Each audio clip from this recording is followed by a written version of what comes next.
গোপাল কি বলছে যে মেয়েটি নাকি সাইকোসিস পেশেন্ট, মেন্টাল ইলনেসে ভুগছে। Doctor S Ghosh orthopaedic surgeon, এই বাড়িতেই চিকিৎসার জন্য লোকজন আসতো। তার বাড়িতে একবার একটা গন্ডগোল হলো, আমরা সবাই আসলাম।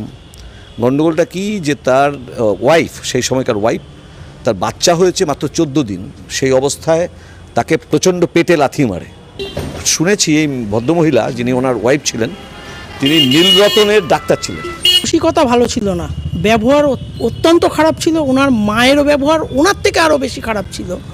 যেদিন ওই ঘটনাটা ঘটেছিল, যে ওই মহিলাকে আমরা বের করে নিয়ে আসি, ওনার স্ত্রীকে পেটে লাথি মেরেছিল, সেলাই ফেটে গেছিল, সেই অবস্থায় কান্না করছে, সেই অবস্থায় আমরা ওনাকে নিয়ে বের করি। ওই ওনার মা বাচ্চাটার জন্য জামা শুকানো রয়েছে, সেই জামা নিতে গেছে, জামা দেয়নি।